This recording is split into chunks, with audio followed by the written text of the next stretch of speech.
Assalamualaikum warahmatullahi wabarakatuh. Halo teman-teman calon guru penggerak yang hebat.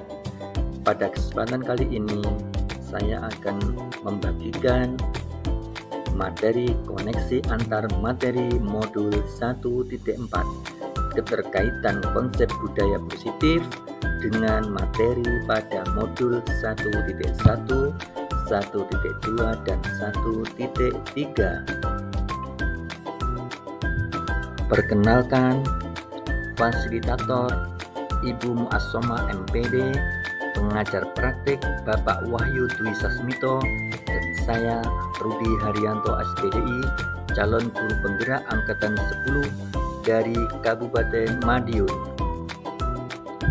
Pada modul 1.1 saya mempelajari tentang refleksi filosofis pendidikan nasional Ki Hajar Dewantara. Pada modul 1.2 saya mempelajari nilai dan peran guru penggerak.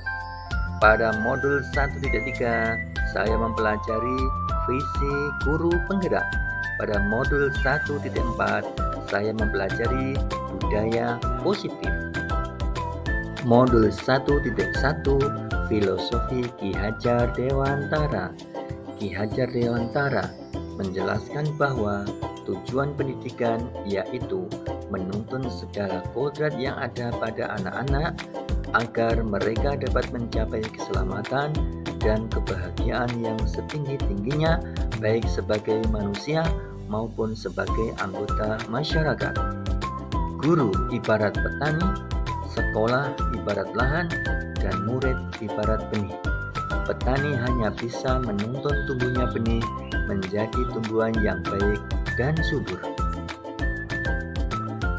Pada modul 1.2 kita mempelajari tentang nilai guru penggerak, yaitu berpihak pada murid, mandiri, reflektif, kolaboratif, dan inovatif. Sedangkan peran guru penggerak yaitu menjadi pemimpin pembelajaran, menjadi coach bagi guru lain, mendorong kolaborasi, mewujudkan kepemimpinan murid, menggerakkan komunitas praktisi. Pada modul 1.3 kita mempelajari visi guru penggerak. Visi dapat terwujud jika ada kerjasama semua warga sekolah dan diperlukan langkah-langkah konkret dengan melalui metode inquiry apresiatif dengan tahapan bagja, yaitu B. Buat pertanyaan utama, A.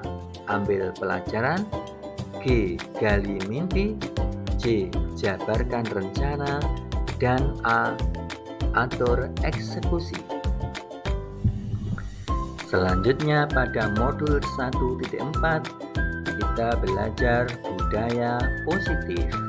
Budaya positif merupakan perwujudan nilai-nilai atau keyakinan universal yang diterapkan di sekolah. Budaya positif mendorong murid mampu berpikir, bertindak, dan mencipta sebagai proses memerdekakan dirinya sehingga murid mampu mandiri dan bertanggung jawab. Budaya positif terdiri dari beberapa bagian, yaitu disiplin positif, teori motivasi, hukuman dan penghargaan, keyakinan kelas, kebutuhan dasar manusia, 5 posisi kontrol, dan segitiga restitusi.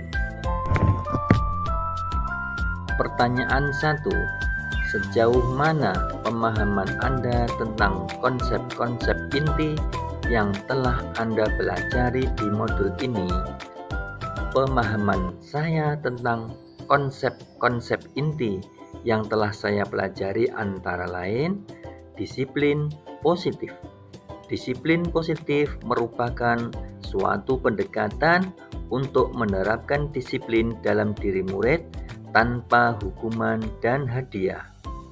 Yang kedua, teori motivasi, hukuman, dan penghargaan dapat diterapkan dalam kehidupan sehari-hari untuk membantu murid berperilaku dengan cara yang lebih positif. Yang ketiga, Keyakinan kelas.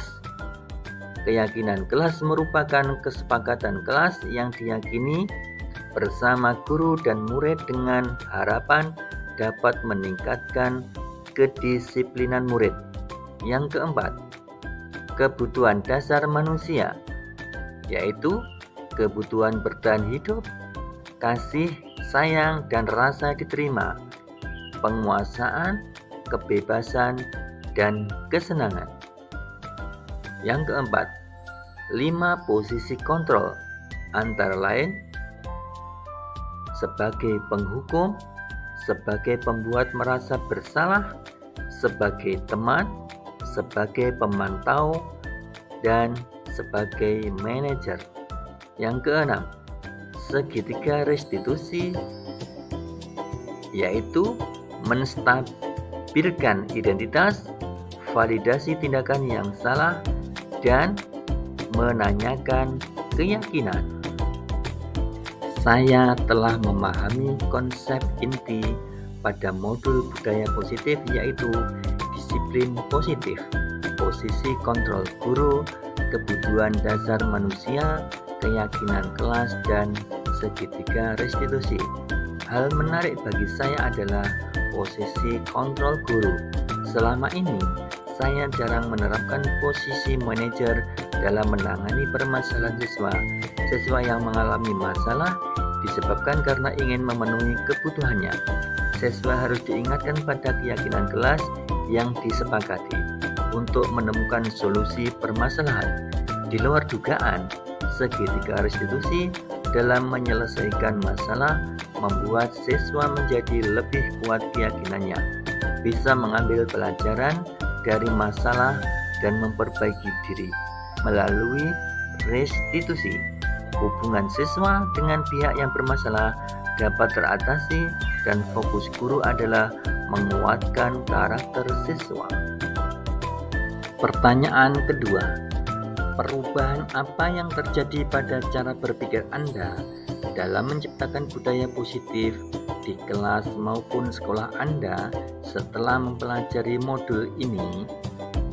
Perubahan yang terjadi pada cara berpikir saya adalah cara memandang siswa yang bermasalah. Sebelumnya, saya lebih memandang siswa bermasalah sebagai sumber masalah, sehingga perlu diberi konsekuensi. Setelah mempelajari modul ini, saya lebih memandang siswa bermasalah karena memiliki kebutuhan yang ingin dipenuhi. Siswa tidak perlu diberi hukuman, tetapi dikuatkan keyakinannya untuk perbaikan diri menjadi lebih baik ke depannya. Pertanyaan ketiga, pengalaman seperti apakah yang pernah Anda alami terkait penerapan konsep-konsep inti dalam modul budaya positif baik di lingkup kelas maupun sekolah Anda? Dalam membuat kesepakatan kelas, sedapat mungkin saya menggunakan keyakinan yang sifatnya universal, seperti bertanggung jawab, mandiri, menjaga kebersihan, tepat waktu, menjaga keamanan, dan keselamatan, menghargai orang lain. Dalam menyelesaikan masalah siswa, saya memandang siswa sebagai pribadi yang unik, yang memiliki potensi dan kebutuhan yang berbeda-beda, sehingga solusi masalah juga berbeda, tergantung keyakinan siswa untuk memperbaiki diri. Di lain hal, ketika saya menghadapi murid yang bermasalah, saya mencoba menggunakan penyelesaian menggunakan langkah-langkah segitiga restitusi, yaitu menstabilkan identitas, memvalidasi tindakan yang salah, dan menanyakan keyakinan. Pertanyaan 4. Bagaimanakah perasaan Anda ketika mengalami hal-hal tersebut? Perasaan saya sangat bersemangat dan termotivasi untuk terus memperbaiki diri sesuai dengan nilai-nilai budaya positif di sekolah. Pertanyaan 5. Menurut Anda, terkait pengalaman dalam penerapan konsep-konsep tersebut, hal apa sajakah yang sudah baik? Adakah yang perlu diperbaiki? Hal yang sudah baik menurut saya adalah mulai munculnya motivasi internal pada murid untuk melaksanakan budaya positif sesuai dengan nilai-nilai kebajikan yang diyakini. Yang harus diperbaiki adalah posisi guru haruslah sebagai teman, pemantau atau monitor, atau manajer. Pertanyaan 6. Sebelum mempelajari modul ini, ketika berinteraksi dengan murid, berdasarkan 5 posisi kontrol, posisi manakah yang paling sering Anda pakai dan bagaimana perasaan Anda saat itu? Setelah mempelajari modul ini, posisi apa yang Anda pakai dan bagaimana perasaan Anda sekarang? Apa perbedaannya?